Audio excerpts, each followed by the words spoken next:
Shalom. First and foremost, I'd like to give all the honor, glory, and praise unto Yahweh, Bahashem, Yahweh Shai, Bahashem, Rakakwadash. Double honors and respect to the elders and to the apostles of Great Millstone. Peace and blessing to all Akim that are preaching and teaching this word with 100% truth and sincerity, and unto the men, women, and children that are listening and learning, and unto the Bayat Dabada, the elect house of David that is scattered abroad.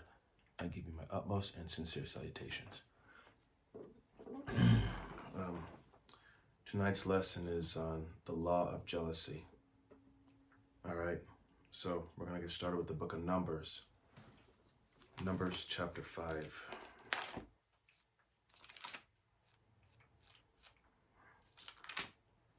Numbers chapter 5. And I'm starting at verse 11. And it says, "And the Lord spake unto Moses, saying, Speak unto the children of Israel, and say unto them, If any man's wife go aside, and commit a trespass against him, and a man lie with her carnally, and it be hid from the eyes of her husband, and be kept close, and she be defiled, and there be no witness against her, neither she be taken with the manner." Verse 14, "And the spirit of jealousy come upon him, and he be jealous of his wife, and she be defiled, or if the spirit of jealousy come upon him, and he be jealous of his wife, and she be not defiled." Verse 15, "Then shall the man bring his wife unto the priest, and he shall bring her offering for her, the 10th part of an ephah of barley meal. He shall pour no oil upon it, nor put frankincense thereon, for it is an offering of jealousy, an offering of memorial, bringing iniquity to remembrance." Verse 16, "And the priest shall bring her near, and set her before the Lord. And the priest shall take holy water in an earthen vessel, and of the dust that is in the floor of the tabernacle, the priest shall take and put it in the water." In verse 18, "And the priest shall set the woman before the Lord, and uncover the woman's head, and put the offering of memorial in her hands, which is the jealousy offering. And the priest shall have in his hand the bitter water that causeth the curse." All right, so if a woman is acting disorderly and she does something behind her husband's back without him knowing, or any witness against her, or nobody finds out, and if that spirit of jealousy comes upon her, this is what's going to happen. And it says right here, verse 19, "And the priest shall charge her by an oath, and say unto the woman, If no man have lied with you, lying with thee, and if thou hast not gone aside to uncleanness with another instead of thy husband, be thou free from this bitter water that causeth the curse." Verse 20, "But if thou hast gone aside to another instead of thy husband, and if thou be defiled, and some man hath lied with thee beside thine husband," 21, "then the priest shall charge the woman with an oath of cursing. And the priest shall say unto the woman, The Lord make thee a curse and an oath among thy people, when the Lord doth make thy thigh to rot and thy belly to swell." So basically, thy thigh to rot, meaning he would close up her womb, and cause her belly to swell, so she'll be barren. She would not be able to have children. In verse 22, "And this water that causeth the curse shall go into thy bowels, to make thy belly to swell and thy thigh to rot.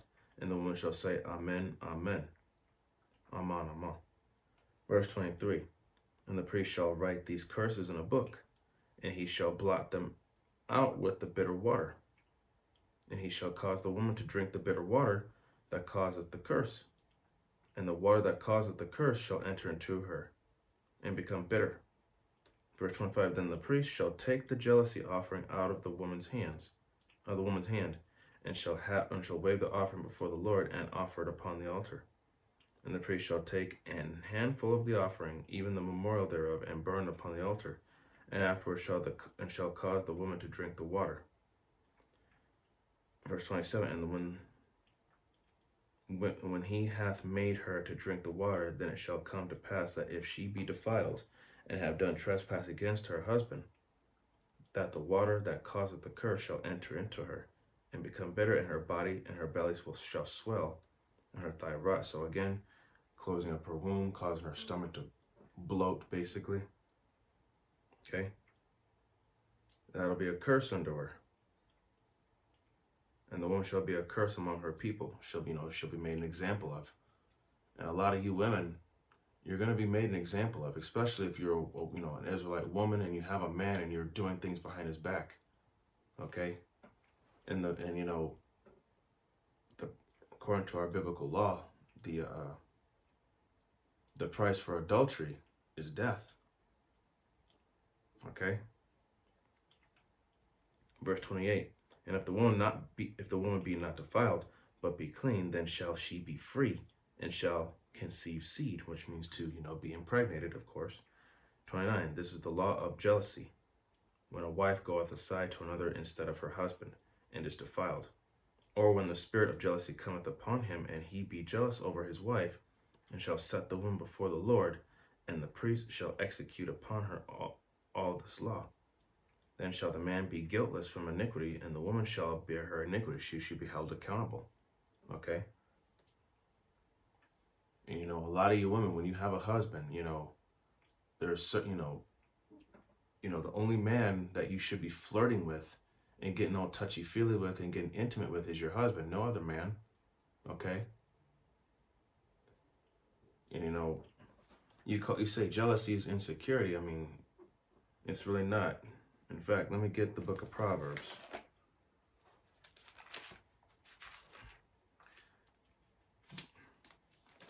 This is going to be the book of Proverbs.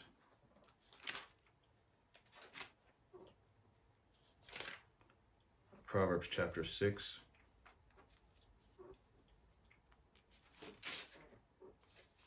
Verse 32. And it says, but whoso committeth adultery with a woman lacketh understanding. He that doeth it destroyeth his own soul. Okay? So, committing adultery with a woman who already has a man, death to both the adulteress and the man that was slept with the woman that was supposed to be married to a man. Okay? So, if you're, a lot of these women, especially a lot of them that are married, even though they'll lie to your face and tell you that they're single, but, just be careful. Because, me personally, like Elder Apostle Kabar says, I'm good. I don't want to be dealing with these women. Verse 33. And, not that I won't deal with them, it's just more be cautious, because you just don't know what this woman, you just don't know what this one brings to the table. Now, verse 33, and it says, a wound and dishonor shall he get, and his reproach shall not be wiped away. So he'll have to bear the shame of being, being an adulterer, messing around with another man's wife. Okay? That's not something to be proud of. That's something to be ashamed of. Verse 34. Now, this is the point here.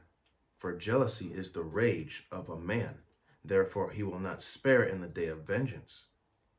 Okay? Jealousy is not insecurity. It's rage. It's the rage of a man. Okay? When a man is feeling jealous, that means he's not just feeling rage, but he's also feeling like he's being disrespected. And nobody likes disrespect. Verse 35, and he will not regard any ransom, neither will he rest content, though thou givest many gifts. So it doesn't matter what you do to try to reason with him. He's in that spirit of vengeance.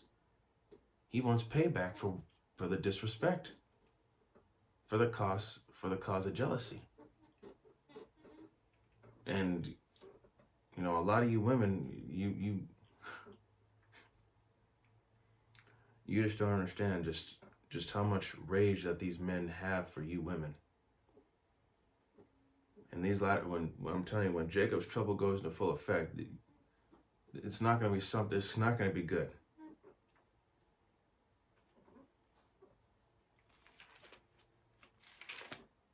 It's going to be a cold day in hell.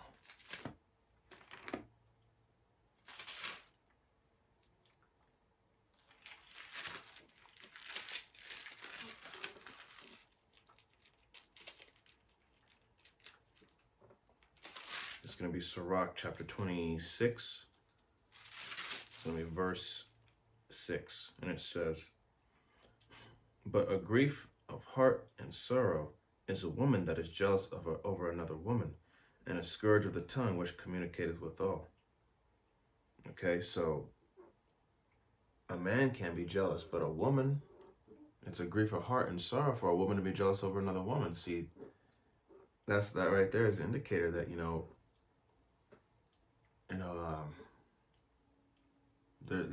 that's just a minor difference between the role of a man and the role of a woman. And the Bible clearly states that a man can have multiple wives, but a woman can only have one man. And that's a lesson for another time, Lord willing I do it. So a woman being jealous over another woman, I mean, as the scriptures say, be fruitful and multiply. You can't multiply with only one woman. That's only addition. A man needs multiple women to do that. A man with one woman, they have a kid, that's 3. A man with 2 women, they have a kid that makes, that's that's why that's why, men are, it says, like I said, I'll do a lesson on it, Lord willing, in the future.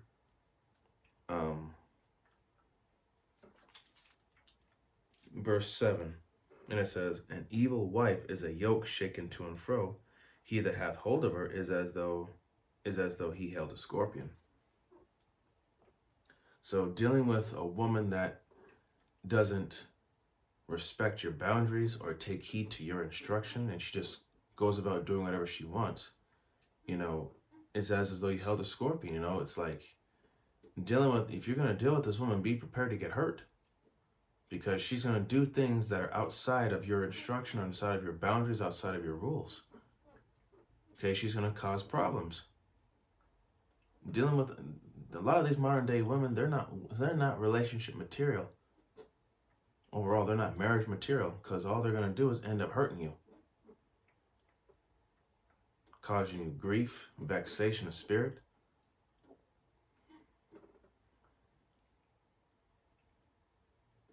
Verse 8, and it says, "A drunken woman and a gatter abroad causeth great anger," that jealousy, "and she will not cover her own shame," which means she doesn't give a shit. She thinks what she's doing is okay. Okay, and that's the majority of these women, man. In this society, you can't trust them, because you just don't know. Like, you could be at work and she could be at home, and there's no telling what she's doing. Or hell, you could be at home, she could be at work, and she comes home really late, and you're like, what the hell's going on? She should have been home by now. This society gives these women that freedom and liberty to do as they want.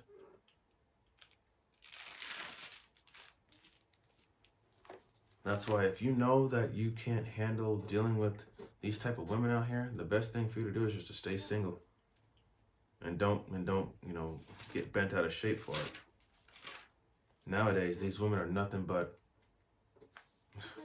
cum buckets, a temporary relief, because that's how they act. They think they're queens and princesses and pure, but you be getting slammed by all these men.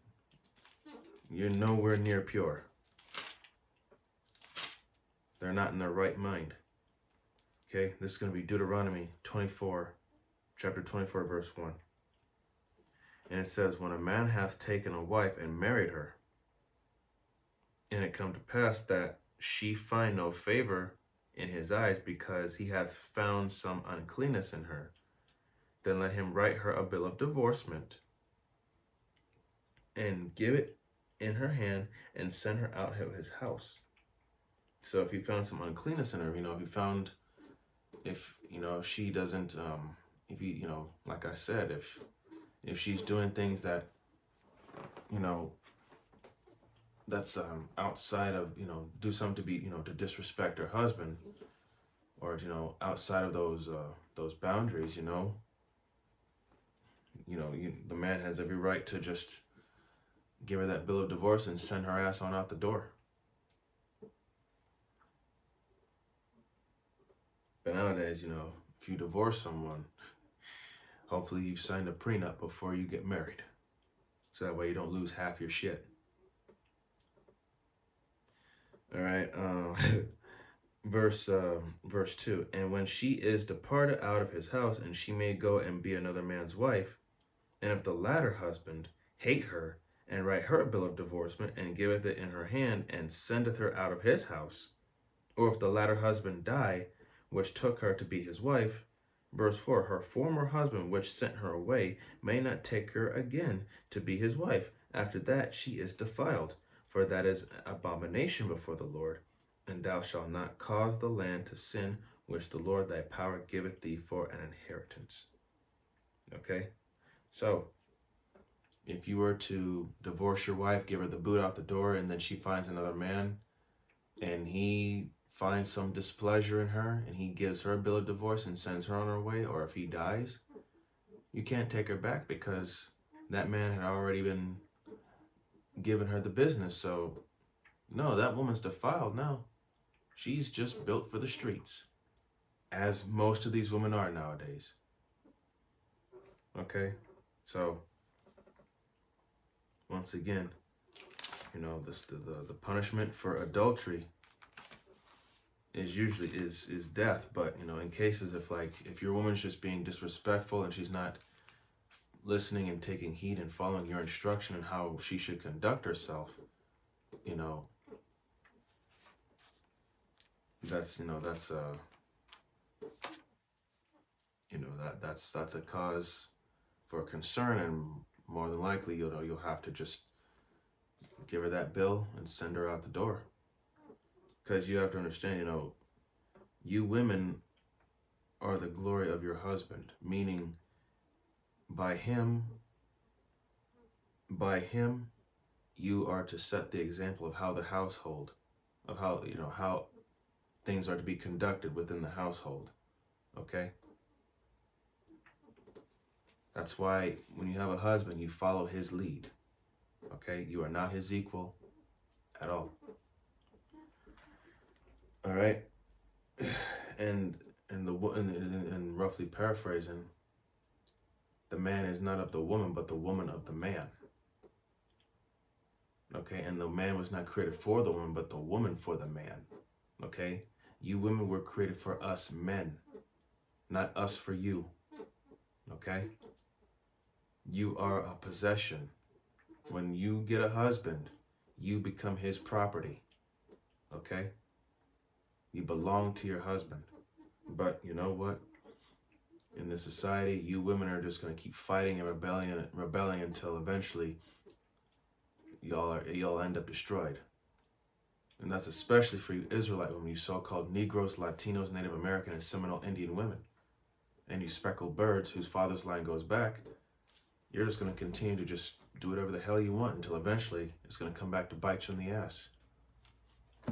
So, those days of being a harlot, being proud of being a harlot, they're coming to an end. And rightfully so. Because I'm sick and tired of this. If you want to know the structure and the conduct of a nation, look at the conduct of the women. If the women act out of order, then guess what? That shows you that the men are weak. They don't have anything in order. All right? Now with that, I hope that lesson was edifying on the law of jealousy. All praises, honor, and glory to Yahweh B'Hashem Yahushai, B'Hashem Rakakwadash. Double honors and respect to the elders and to the apostles, the great millstone. Peace and blessing to all Akim that are preaching and teaching this word with 100% truth and sincerity, and unto the men, women, and children that are listening and learning, and unto the Ba'ath Dabada, the elect house of David that is scattered abroad. I give you my utmost and sincere salutations. See you in the next lesson, Lord willing. Kwam Yasharala, Wa Ababa Shalom.